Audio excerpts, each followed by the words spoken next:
Hello and welcome to RMK Technology. This particular topic is about collection strategy.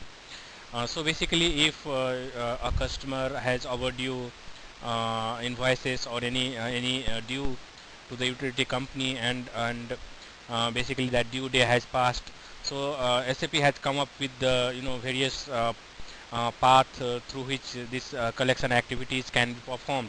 So basically there are two aspects through which you can a utility company can perform these dunning activities, which is basically one is the dunning procedure, which is classical standard dunning procedure, and then they have come up with collection strategy. So basically through this either of these process, actually a utility company uh, decide upon the open item which is overdue to the customer. So the here in this particular diagram, complete the process path is given here. So first you have to set up or adjust business rules, then determine next activities, and then you can execute that activities, and at the end of the whole process you can generate the report either through ISU or through CRM or through BI, and just you can check that out of whatever procedure you created for open items, how many success you have got. So basically, yeah, just to repeat it again, you need to set up either a dunning procedure or collection strategy. Then you have to run the dunning that dunning procedure. So whether this is a procedure or collection strategy that need to be run. Once that is run, then basically the subsequent activities can be performed. So based on different level of dunning the overdues dates and the overdues amount, a different kind of activities can be performed, and then you can obviously generate the report.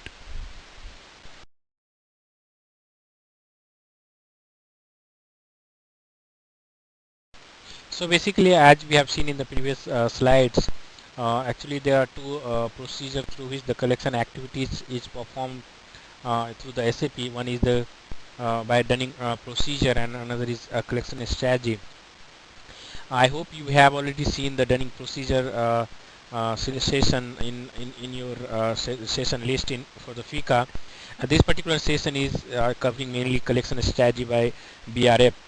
In this particular slides, actually, I just wanted to give you differences in the way that this dunning activities happens through dunning procedure and collection strategy. In principle, the business is the same. Like if an amount is overdue, then how how this amount can be collected from the customer.